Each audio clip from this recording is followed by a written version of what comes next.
हैं कि इमरान खान साहब की हुकूमत गिराने की साजिश जनरल बाजवा ने बहुत पहले बना ली थी। और ये किस तरीके से होता रहा, मैं आज आपको सारा खेल बता देता हूँ। तो मुनीर फारूक साहब ने, क्योंकि वो शहबाज शरीफ की हुकूमत को थोड़ा सा सपोर्ट कर रहे थे, तो उन्होंने ये कहा कि नहीं नहीं, इमरान खान के दौर में जैसे हमें ताकतवर लोगों ने बुलाकर कहा कि आप इमरान खान की धुलाई कर सकते हैं, हमें आप हमारे ऊपर कोई मलबा नहीं आना चाहिए, लेकिन अभी हमें कुछ भी नहीं, इस तरह का हुक्म जारी नहीं किया गया, यानी अभी हमें इजाज़त नहीं मिली कि मौजूदा हुकूमत के ऊपर तनकीद करें। तो मैं आपको थोड़ा याद दिलाता हूँ कि इमरान खान साहब की जब हुकूमत बनी थी ना, तो इमरान खान साहब ने अपनी मर्ज़ी की कैबिनेट बनाने की कोशिश की। तो थोड़े ही अरसे के बाद मिलिट्री एस्टेब्लिशमेंट ने अपने बंदे एडजस्ट करने थे, तो इन्होंने मीडिया के ज़रिए से इमरान खान के ऊपर बदतरीन तनकीद करवाना शुरू कर दी, और बाकायदा इन्होंने तनकीद करवा के अपने बंदे इंजेक्ट करवा लिए। इमरान खान साहब की गलती थी हुकूमत लेना, उन्हें एक लूली लंगड़ी हुकूमत लेनी नहीं चाहिए थी। बाद में उन्होंने कहा कि ये मेरे से गलती हुई, और उस हुकूमत को चलाने के लिए उन्हें मिलिट्री एस्टेब्लिशमेंट के साथ ना सिर्फ समझौता करना पड़ा, बल्कि बाद औक़ात उनकी मदद भी मांगनी पड़ी। और ये सारा अब सारी दुनिया जानती है। अब इमरान खान साहब के ऊपर आप इसलिए ज़्यादा ब्लेम नहीं कर सकते कि उन्होंने अपनी गलती को खुद तस्लीम कर लिया। वो नवाज शरीफ की तरह तो नहीं है जो कभी मानता ही नहीं है कि मेरे से कुछ गलत हुआ, या वो जरदारी की तरह तो नहीं है जो ये कहने के लिए तैयार ही नहीं है कि मेरे से कभी कोई गलती हुई, वो ये नहीं मानते।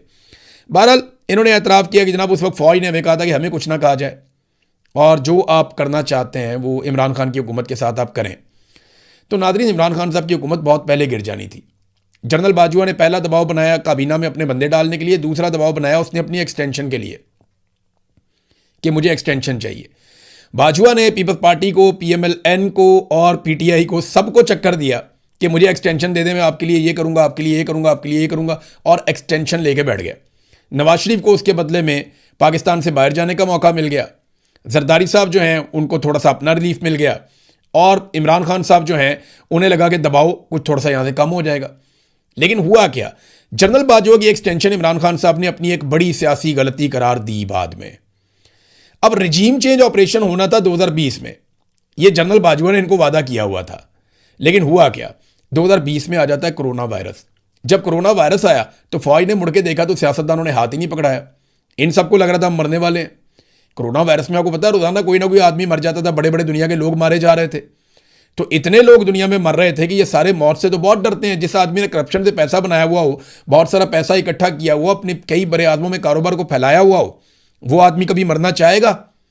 तो ये मरना नहीं चाहते थे, ये लोग सारे दौड़ गए। अच्छा, उस वक्त भी पाकिस्तान की मिलिट्री एस्टेब्लिशमेंट सहाफ़ियों को बुला बुलाकर एक बात कहती थी, और वो सहाफ़ी जाके जब इमरान खान साहब को मिलते थे वो तब ये बात इमरान खान साहब के सामने करते थे कि आप लॉकडाउन क्यों नहीं लगाते। एस्टेब्लिशमेंट ने हर जगह पे सहाफ़ियों को यह कहा कि आप जाकर इमरान खान पे दबाव डालें, हर बंदे को यह कहा कि आप इमरान खान पे दबाव डालें। याद है बिलावल कितना चीखता था, बाकी लोग कितना चीखते थे कि आप लॉकडाउन क्यों नहीं लगा रहे। ये सब चाहते थे इमरान खान लॉकडाउन लगा दे, जैसे इंडिया में बंदे मर रहे हैं पाकिस्तान में भी वैसे ही लोग मरना शुरू हो जाएं। इमरान खान ने इनकार कर दिया, उसने फौज की बात नहीं सुनी।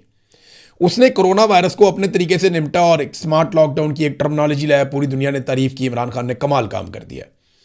और कोरोना वायरस से लड़ने में इमरान खान से बेहतर कोई नहीं, पूरी दुनिया के अंदर यह साबित हुआ। टॉप 3 ममालिक की कैटेगरी में पाकिस्तान आया था पहली मरतबा। शानदार पाकिस्तान ने कोरोना वायरस को मैनेज किया। अब जैसे ही कोरोना वायरस खत्म होता है तो दोबारा से इन्होंने प्लान कर लिया कि रिजीम चेंज ऑपरेशन जो पेंडिंग है वो अब हमें करना चाहिए। जनरल बाजवा को एक और एक्सटेंशन चाहिए थी, उस एक्सटेंशन के लिए उससे वादा कर लिया PMLN ने, पीपल्स पार्टी ने, बाकी सारों ने, कि जनाब आप रिजीम चेंज ऑपरेशन करें, हम आपको एक्सटेंशन करवा के देते हैं। फिर इमरान खान साहब को रूस के दौरे पर भेजा गया, और जब इमरान खान साहब रूस के दौरे पर गए तो उसी चीज़ को बहाना बनाकर अमेरिका के अंदर एक लॉबिंग की गई। वो लॉबिंग सरकारी पैसे से हुई थी, उसके ऊपर एक अलग पूरा वीलॉग भी हो सकता है, और जनरल बाजवा उसके पीछे थे। तो इमरान खान की हुकूमत के पीछे इमरान खान का ही सरकारी पैसा इस्तेमाल हो रहा था, और लॉबिंग हो रही थी इमरान खान के खिलाफ और जनरल बाजवा के हक में। फिर अमेरिका से एक साइफर आ गया जो जनरल बाजवा को मिल गया। वो साइफर दिखा के जनरल बाजवा ने सारे जर्नलों को सीधा कर दिया कि जनाब अब अमेरिका बहादुरों ने कह दिया, अब इमरान खान की हुकूमत हमें गिरानी पड़ेगी, कोई चूं भी ना करे। और फिर इस तरह उन्हें फ्री हैंड मिल गया। फिर उन्होंने जो कुछ पाकिस्तान में किया वो आपके सामने। ये हो गया रिजीम चेंज ऑपरेशन मुकम्मल। तो जो जो हमने आपको कहा, जो जो हमने आपको बताया, अब वो साबित हो रहा है। इनके अपने लोग बता रहे हैं, कभी किसी वजह से, कभी किसी वजह से, कोरोना वायरस की वजह से लेट हो गया। 2021 में मुझे अच्छी तरह याद है, जनरल बाबर इफ्तिखार जो हैं, ये अभी पता नहीं कहाँ होते हैं आजकल, इससे पहले ये DG ISPR में थे, तो ये DG थे ISPR के।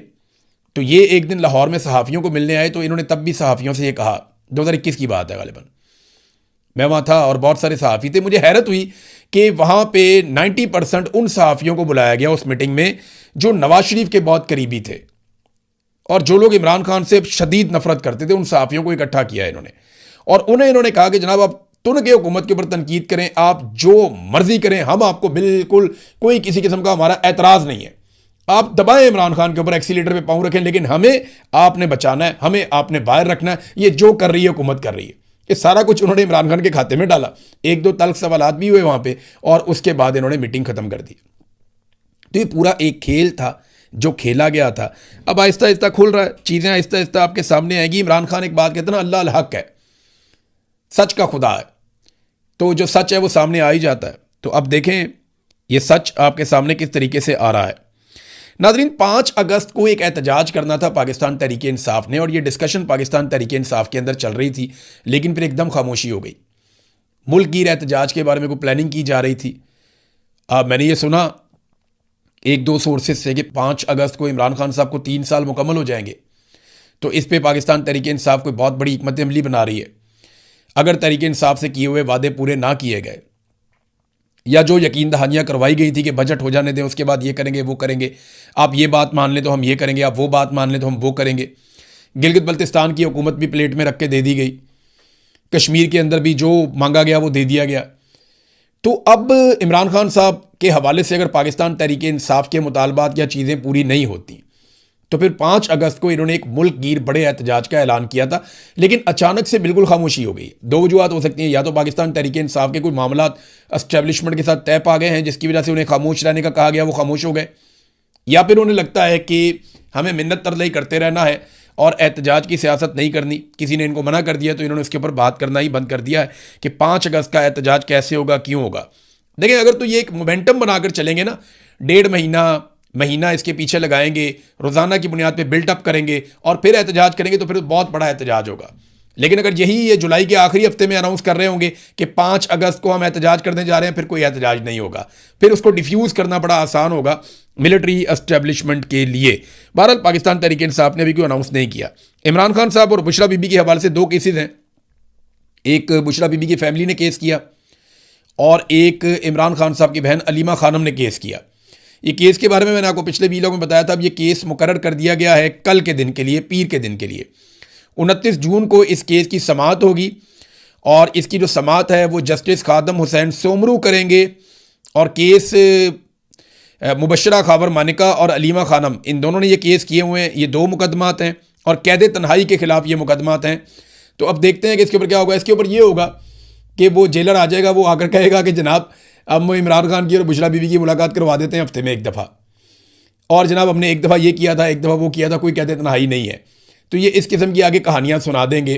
लेकिन याद रखें कि जितने सियासतदान हैं, ये सारे याद रखें कि जो एग्जाम्पल सेट हो रही है ना, ये इनके ऊपर भी आएगी। ये जितने मिलिट्री